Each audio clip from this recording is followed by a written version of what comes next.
오늘 주시는 하나님 말씀은 마태복음 7장 19절로 20절 말씀입니다. 아름다운 열매를 맺지 아니하는 나무마다 찍혀 불에 던져지느니라. 이러므로 그들의 열매로 그들을 알리라. 아멘. 지난주에 한 형제와 신앙 상담을 하게 되었습니다. 근데 형제의 그런 고민을 들으면서 이게 지금 현대를 살아가는 교인들의 실제적인 고민이겠다 하는 생각이 들어서 그 대화 내용을 뼈대로 해서 오늘 좀 말씀에 인용해도 되겠냐고 양해를 구해서 허락받고 그 형제와의 대화체의 내용으로 오늘 말씀을 전하려고 합니다. 이 형제는 40대이고요. 아내와 두 자녀를 둔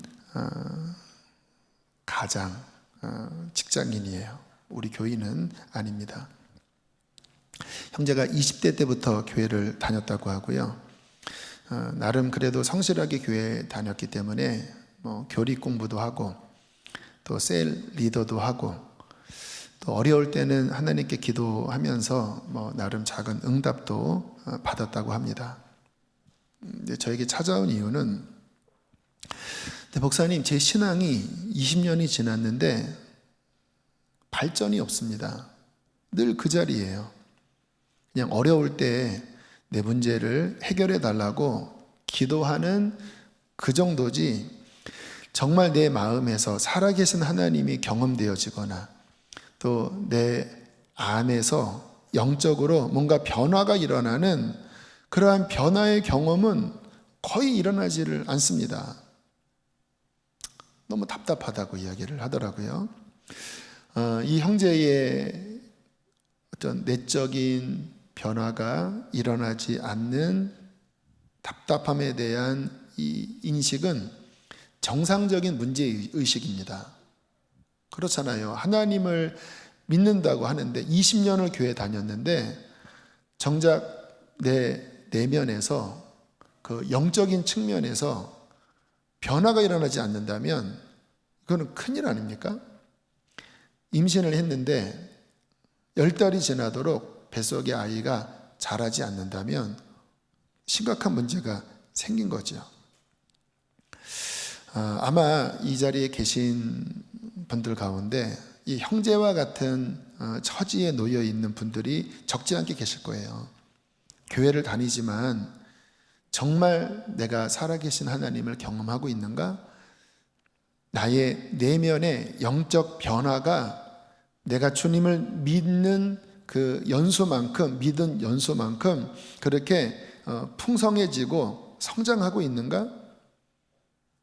그렇지 않은 거죠.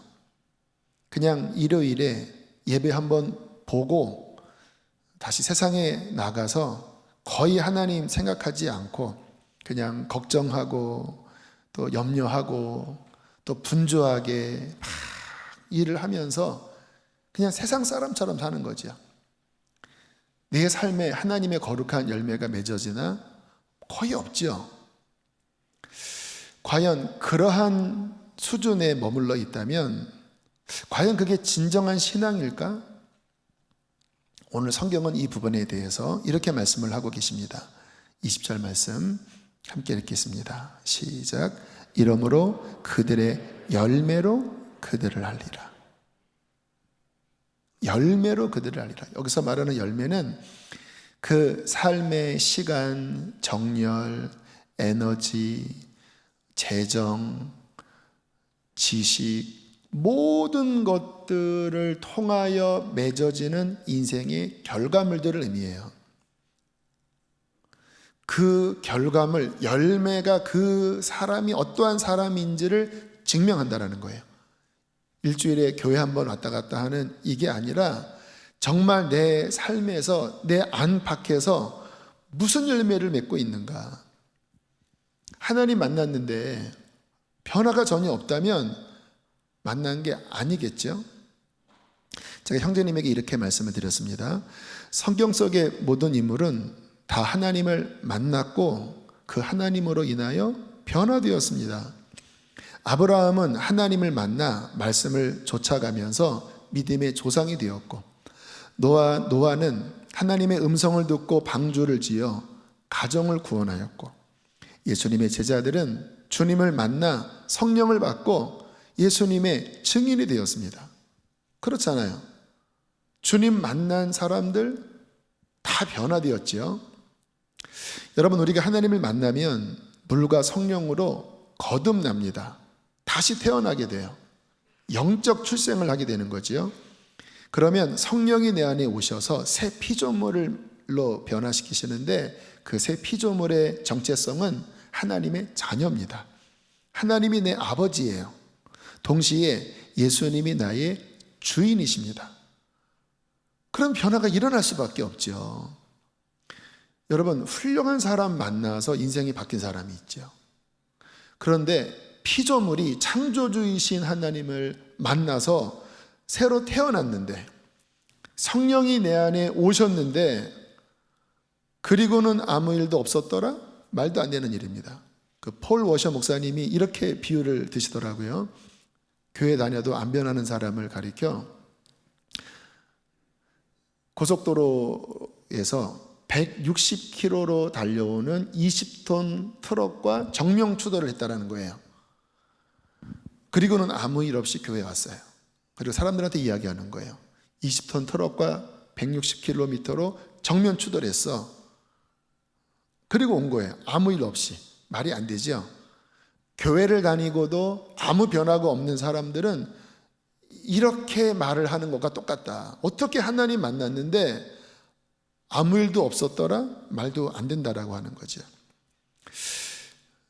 주님 만나면 변화가 일어납니다. 어떤 변화일까요? 제일 첫 번째는 내 안에 하나님의 성령이 임하시면서 마음이 바뀌어요. 그러니까 형제가 그 고민을 한 거예요. 왜 내 마음이 안 바뀔까? 왜 영적인 변화가 일어나지 않을까?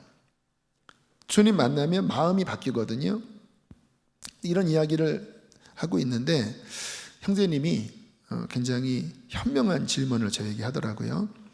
목사님, 마음이 바뀐다고 지금 말씀하셨는데 그게 하나님 나라가 내 안에 임한다는 바로 그 의미인가요? 이런 질문을 하시더라고요. 깜짝 놀랐습니다. 하나님 나라 내 안에 임한다? 성경의 핵심 주제거든요. 예수님께서 첫 번째 외치신 것이 무엇이죠? 때가 찼고 하나님의 나라가 가까이 왔으니 회개하고 복음을 믿으라. 하나님 나라가 성경의 핵심 주제예요. 창세기부터 계시록까지 하나로 꿰 수 있는 주제가 하나님 나라이거든요. 근데 그 하나님 나라가 우리 안에 임한다고 하는 개념은 굉장히 깊은 진리에 속해요. 이런 질문을 하더라고요. 그래서 제가 형제님, 지금 성령님께서 형제님 안에 역사하시는 것 같다고. 그러한 생각, 그러한 질문을 그냥 할 수 있는 게 아니라고. 그러면서 제가 대답을 했습니다. 맞습니다. 그게 바로 하나님 나라가 임하는 것이라고. 누가복음 17장 20절 21절에 예수님이 이렇게 말씀을 하셨습니다. 바리새인들이 하나님의 나라가 어느 때에 임하나이까 묻거늘 예수께서 대답하여 이르시되 하나님의 나라는 볼 수 있게 임하는 것이 아니요 또 여기 있다 저기 있다고도 못하리니. 그 다음 읽으실까요? 하나님의 나라는 너희 안에 있느니라. 너희 안에 있느니라. 너희의 내면 안에 하나님의 나라가 임하는 거야. 어떤 일일까요? 성경의 하나님 나라는 네이션이 아닙니다. Kingdom of God이에요. 킹덤은 뭐냐면 하나님의 왕국, 하나님이 왕으로 통치하시는 곳이 킹덤이에요. 그래서 누군가 회개하고 예수님의 주되심을 인정하면, 하나님의 왕되심을 인정을 하면 그 내면 안에 하나님의 다스림이 임하는 거예요. 그게 Kingdom of God, 하나님의 왕국, 하나님의 나라예요. 예수님께서 회개하라 천국이 가까웠느니라라고 말씀할 때 그 하나님 나라는 미래적인 완성될 하나님의 나라만 포함된 게 아니라 나의 복음을 듣고 회개하고 나를 믿으면 너희의 내면에 하나님 나라가 임하느니라, 그 말씀을 하신 거예요.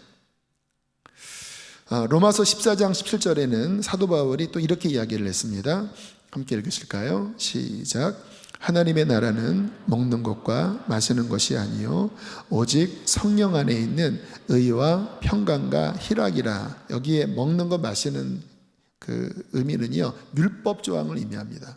내가 무엇을 먹어야 한다, 먹지 말아야 한다, 뭐 레위기의 그런 말씀들 때문에 유대인들은 굉장히 거기에 신경을 썼어요. 또 어떤 날을 지켜야 한다, 어떤 절기를 지켜야 한다. 근데 바울이 이렇게 이야기하는 거예요. 그러한 외적인 율법 조항 준수, 날과 먹을 것, 이게 본질이 아니다.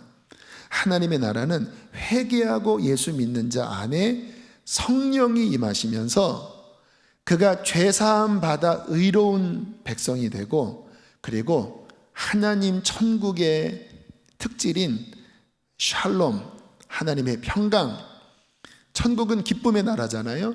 그 하나님의 기쁨이 성령 안에서 그 사람 안에 임하여 그 내면 안에 천국이 임하는 것, 이게 하나님 나라의 본질이다.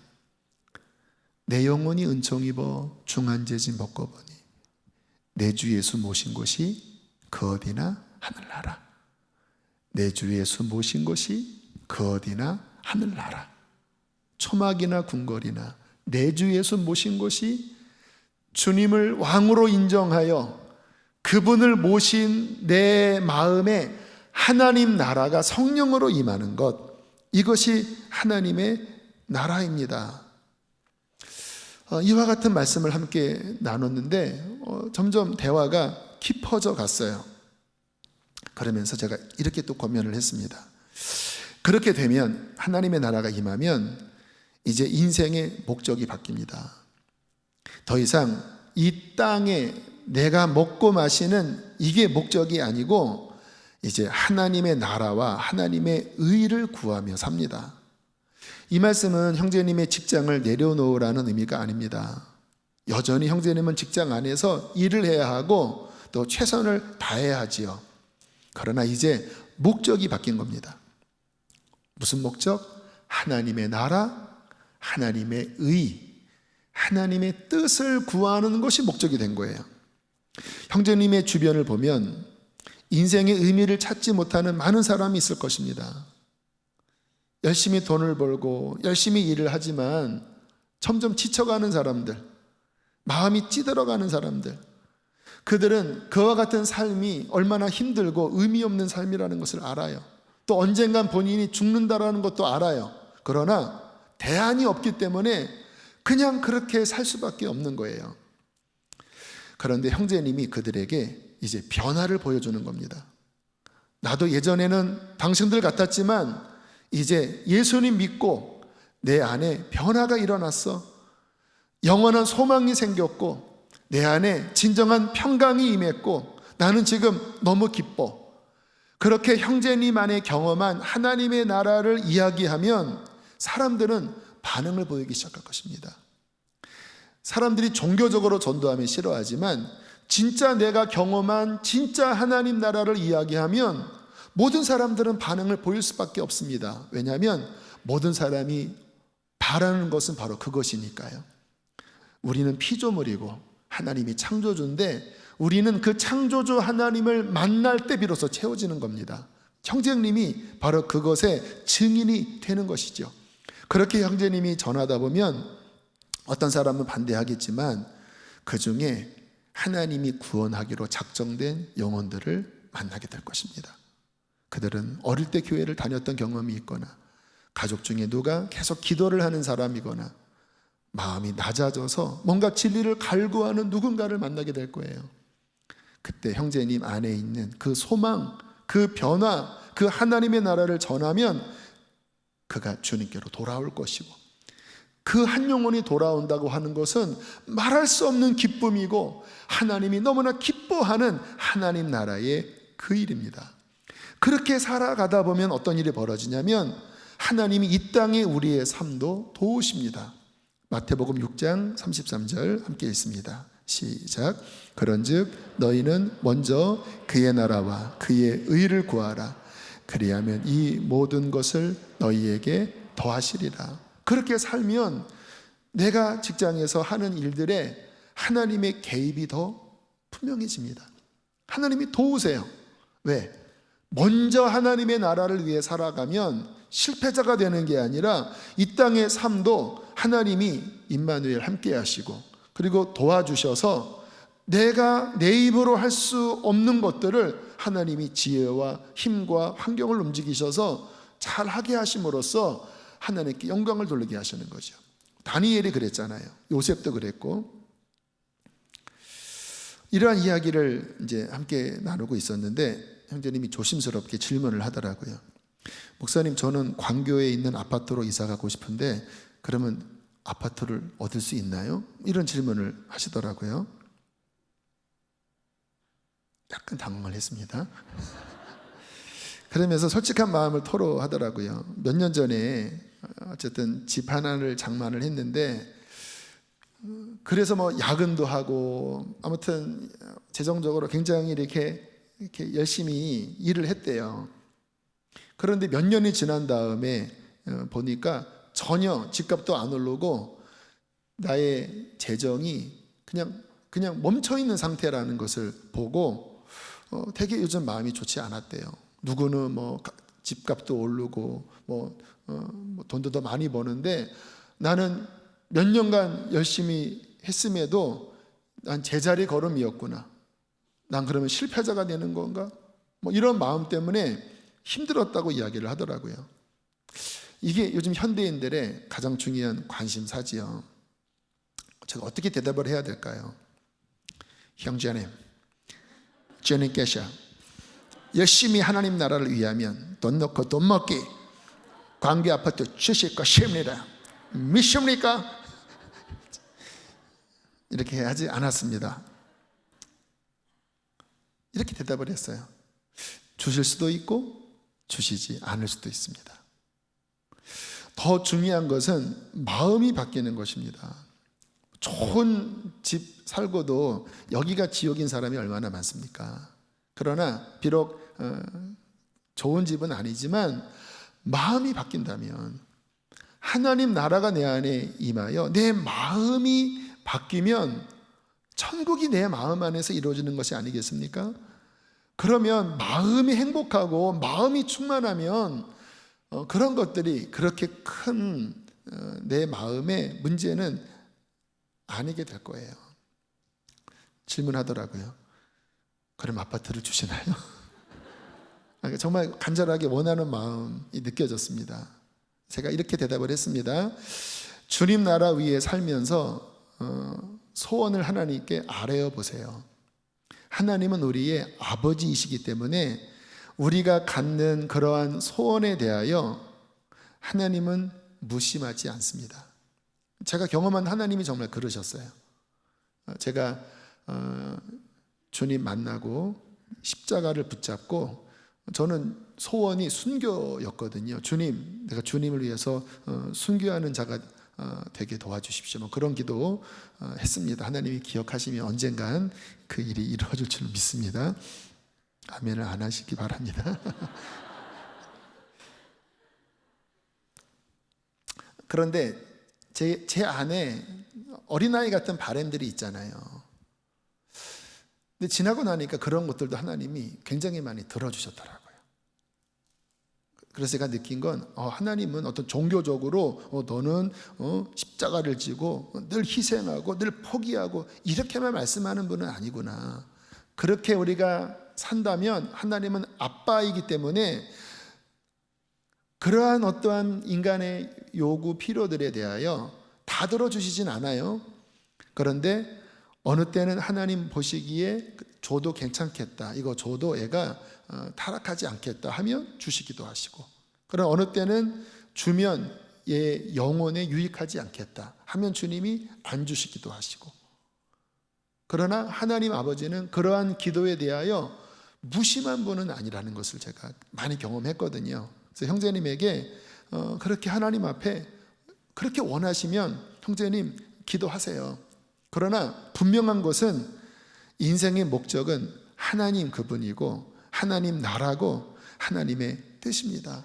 그렇게 살아갈 때 내 삶을 도우시는 하나님을 경험하는 것, 이것이 신앙생활이라고 말씀을 드렸더니 얼굴이 환해지면서 목사님, 저도 그러한 신앙 갖고 싶습니다. 20년이 지나도록 하나님도 잘 경험하지 못하고 영적으로는 변화가 일어나지 않는 이런 답답한 종교생활이 아니라 저도 그런 신앙 갖고 싶습니다. 기대가 되네요. 그런 대답을 하시더라고요. 제가 그래서 이렇게 말씀을 드렸어요. 하나님이 형제님을 사랑하십니다. 형제님이 20대 때부터 교회를 다니셨잖아요.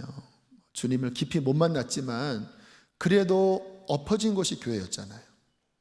술집에, 클럽에 엎어질 수도 있고 게임방에 엎어질 수도 있는데 어쨌든 본인이 교회 와서 말씀도 배우려고 하고 맡기면은 봉사도 하고 한다라고 하는 건 하나님이 기뻐하는 모습이거든요. 제가 형제님 그런 부분을 인정해 드렸어요. 하나님이 형제님 사랑하십니다. 지금은 은혜의 시대예요.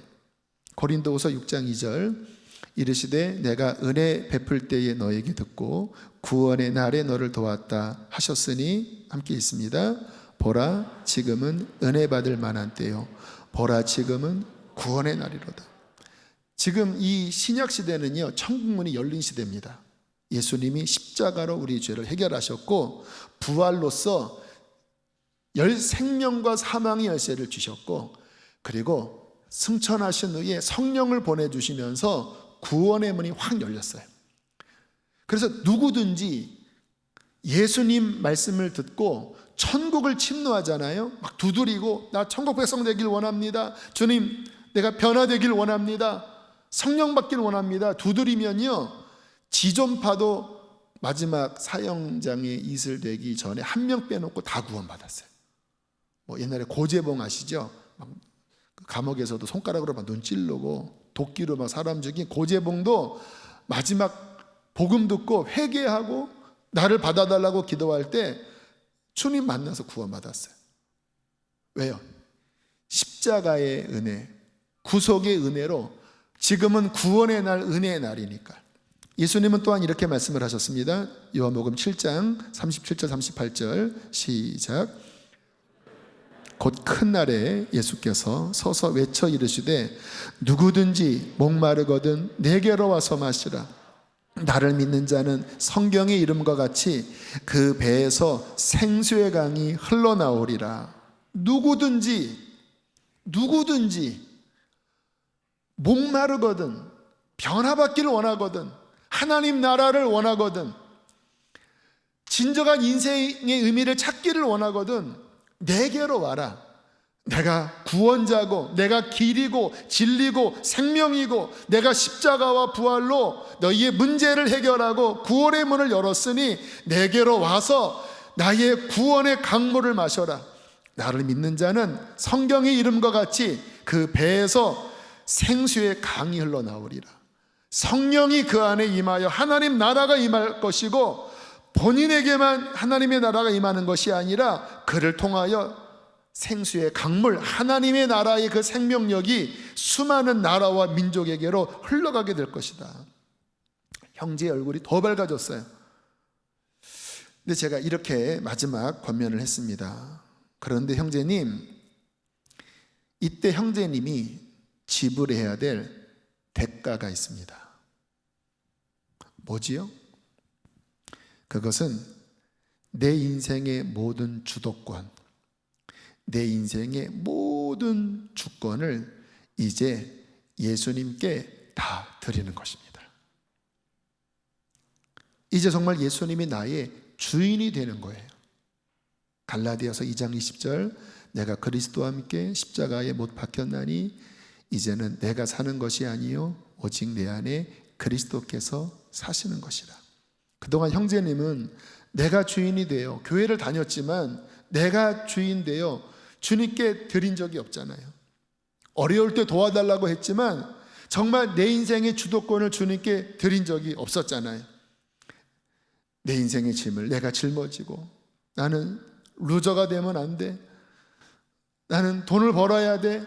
하나님 제발 나를 도와주세요. 나는 이런 곳에서 살고 싶어요. 그러한 내 인생의 주도권을 내가 지고 염려하면서 괴로워하면서 애쓰면서 살아오지 않았습니까? 그것은 지치는 일입니다. 그동안 그렇게 살면서 지쳤잖아요. 변화도 일어나지 않았잖아요. 그런데 이제 정말 형제님의 삶의 모든 것을 하나님께 다 드려보세요. 이제 그분이 주인 되게 해보세요. 이것은 자유입니다. 왜냐하면 여호와는 나의 목자시니 내가 부족함이 없으리로다. 그분이 나의 목자가 되시고 그분이 나의 주인이 되시면 부족함이 없는 거예요. 왜요? 그분이 나의 모든 것 되시니까. 그리고 그분이 내 인생을 이제 이끌어 가셔요. 내가 막 애를 써도 이게 뭐 해결이 안 되는데 그분이 나를 이끌어 가시면 우리의 삶의 이러한 것들을 변화시키는 것은 하나님, 전능하신 하나님 손 안에서는 아무것도 아니거든요. 더군다나 몇 년밖에 못 살 이 땅만을 위해서 사는 것이 아니라 영원한 하나님의 나라, 하나님의 의를 구하며 산다고 하는 것은 이건 세상 사람들이 상상할 수 없는 인생의 격이 올라가는 겁니다.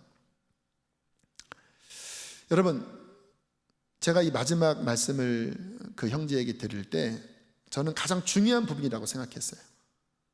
왜 오늘날 많은 사람들이 교회를 다니지만 왜 형제처럼 영적 변화가 왜 안 일어나지요? 어느 뭐 운동하는 곳에 가서 몇 달만 연습해도 일취월장을 해요. 뭐 공부 같은 것도 내가 모르는 뭐 그런 외국어도요, 몇 달만 하면 귀가 트입니다. 그런데 왜 교회를 그렇게 오래 다녔어도 정작 내 내면에서 그 살아계신 하나님과의 만남, 영적인 변화, 열매, 왜 이런 게 안 나타날까요? 원인은 하나입니다.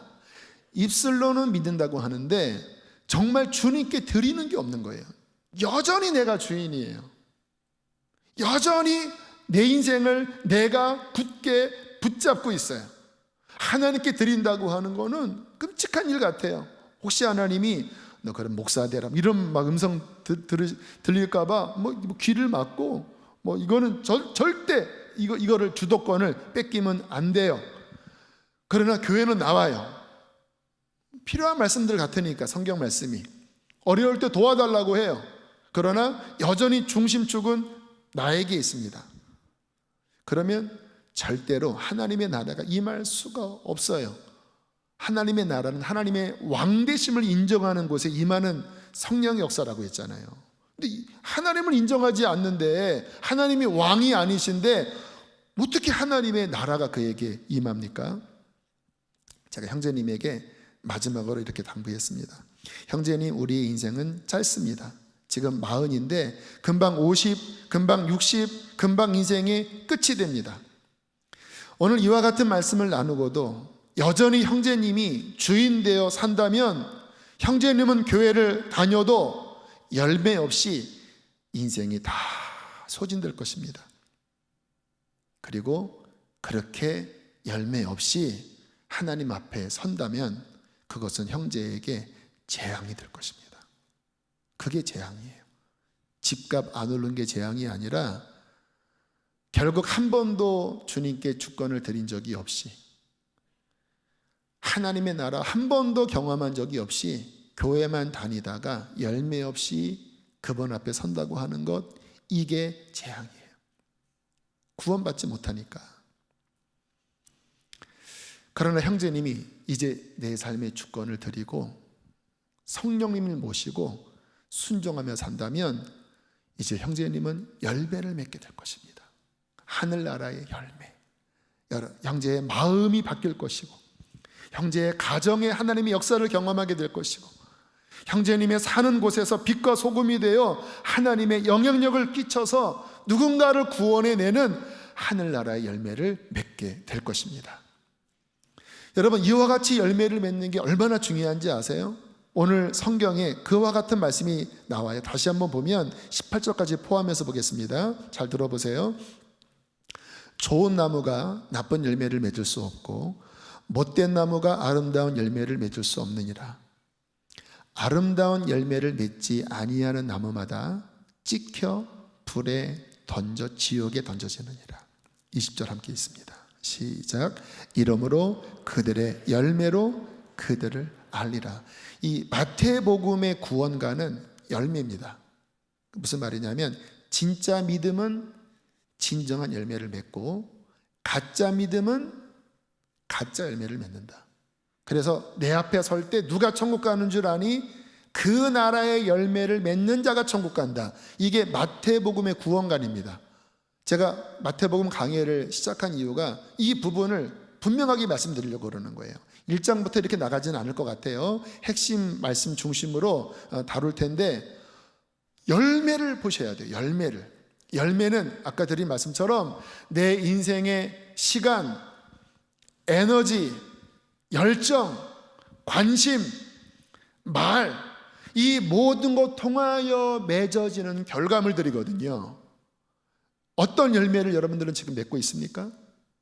잘 한번 그 열매를 들여다보세요. 하늘나라 열매인지 아니면 이 땅의 열매인지, 과연 이 열매가 하나님 앞에 받아들여질 그 천국 백성의 열매의 그 특질인지, 아니면 이 세상 사람과 별 다를 것이 없는 그냥 내 꿈과 내 야망과 내 안일과 내 안위에 그와 같은 열매만 맺고 있지 않은지 보시고 분별하셔야 돼요.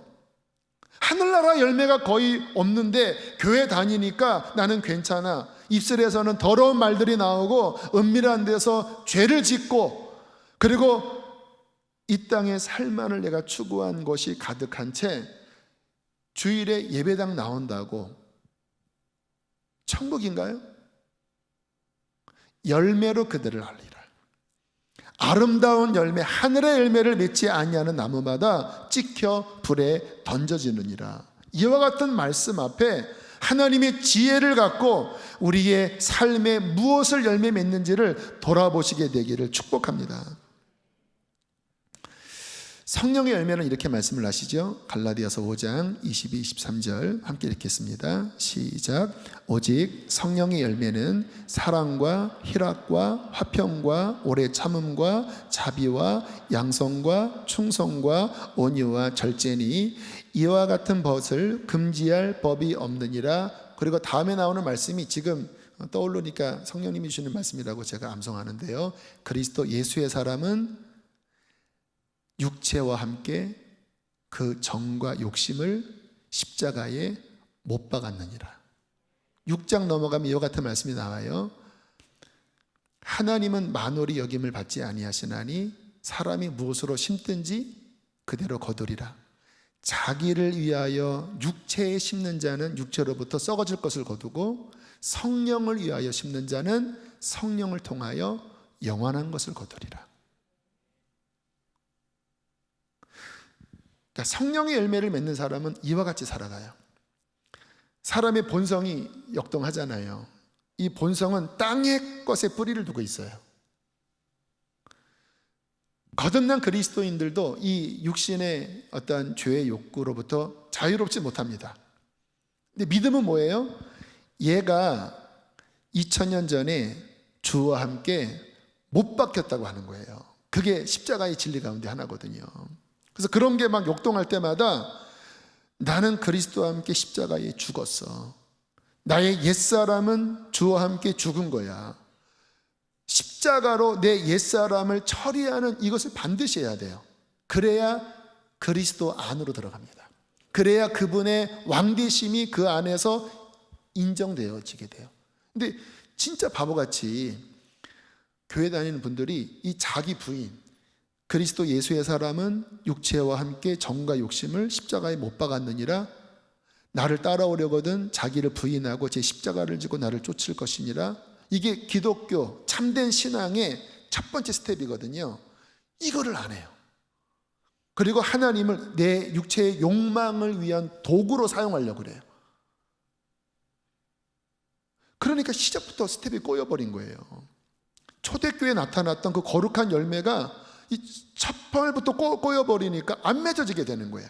그래서 진정한 신앙인은 그런 것들이 올라올 때마다 십자가를 믿음으로 붙잡고, 그게 바로 이 의미, 십자가를 가까이 하라. 네 안에 하루를 살면서 그러한 육체의 욕망이 올라올 때마다 주와 함께 죽었다고 고백하면서 그 십자가를 가까이 붙잡으라.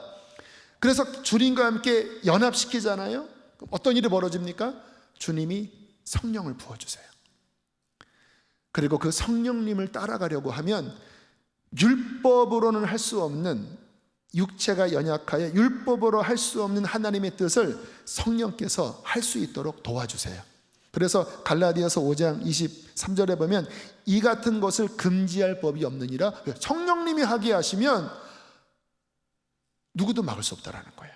그래서 성령님을 따라가면서 그와 같은 열매, 내 마음의 변화, 입술의 변화, 생각의 변화, 그 변화 속에 내 가정이 변화되고, 그 변화 속에 하나님의 선한 영향력이 흘러가서 생수의 강이 흘러가 누군가 목마른 영혼이 그 가란 목을 채우고, 영적으로 갈급한 자가 그 말씀을 먹고 살아나고, 그와 같은 열매가 주렁주렁 맺어지는 거지요. 예수님 믿은 지 1년 되고 2년 되고 3년 됐는데 점점 뿌리가 깊어지고, 점점 나무가 위로 가지를 뻗고, 그런 열매를 주렁주렁 맺어요. 10년, 20년 지나니까 더 주님으로부터 열매를 풍성하게 맺어요.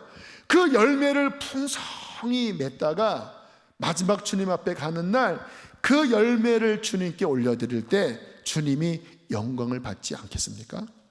그 열매로 그 나무를 아는 거예요.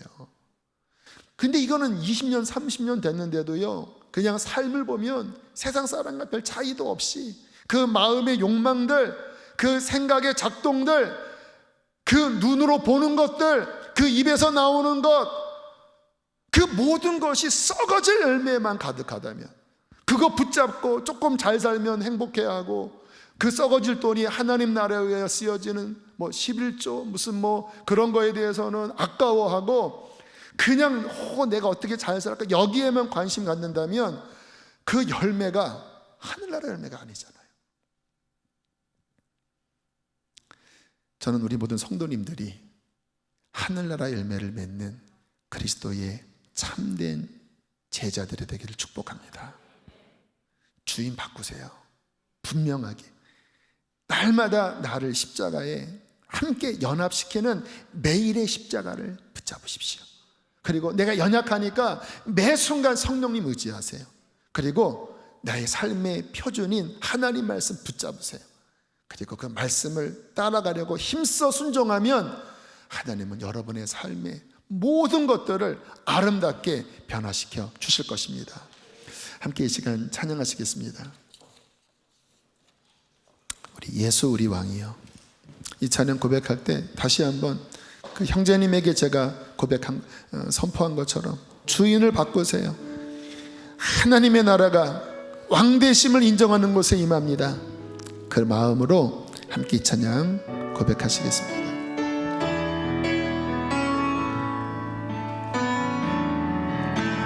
예수 우리 왕이여, 이곳에 오소서. 보좌로 주여 임하사. 그분이 왕이십니다. 보좌로 주여 찬양을 받아 주소서. 주님을 찬양하오니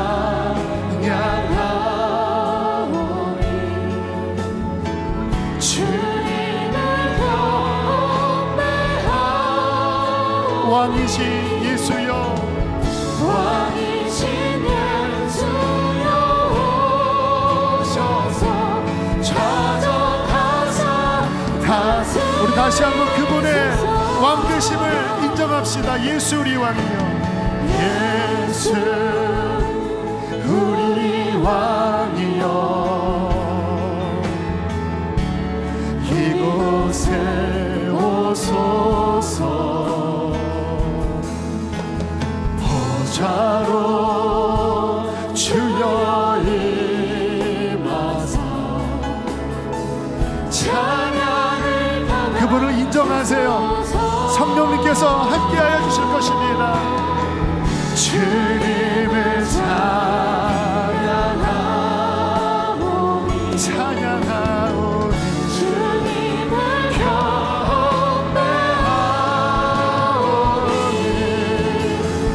왕이신 예수여 오셔서 찾아가사. 우리 주님의 주권을 인정하는 분들은 손을 들고 주님을 찬양하오니 주님을 찬양하오니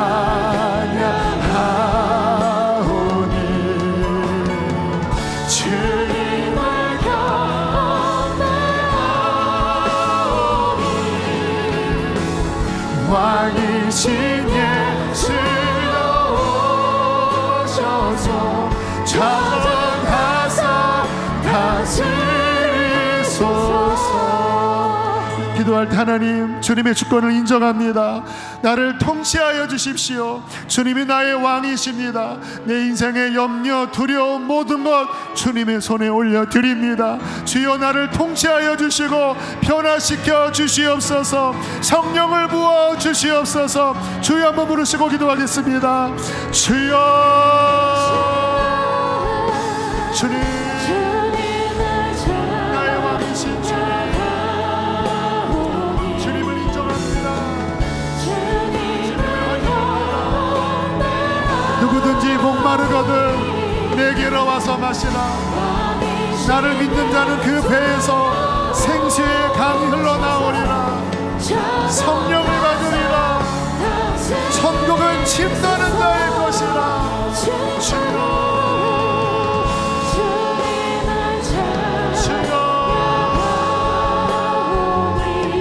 주님 오소서. 우리 안에 왕으로 오소서. 성령을 부으소서. 어둠이 떠나가게 하여 주시고 생명의 빛을 주십시오. 주여 오소서. 주여 오소서. 주여 다스려 주시옵소서. 주님을 찬양하오니 주님을 찬양하오니 찬양하오니 주님을 경배하오니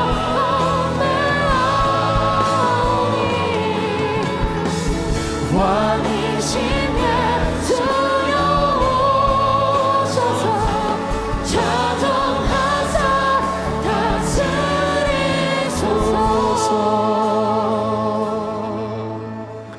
주님을 찬양하오니 주님을 경배하오니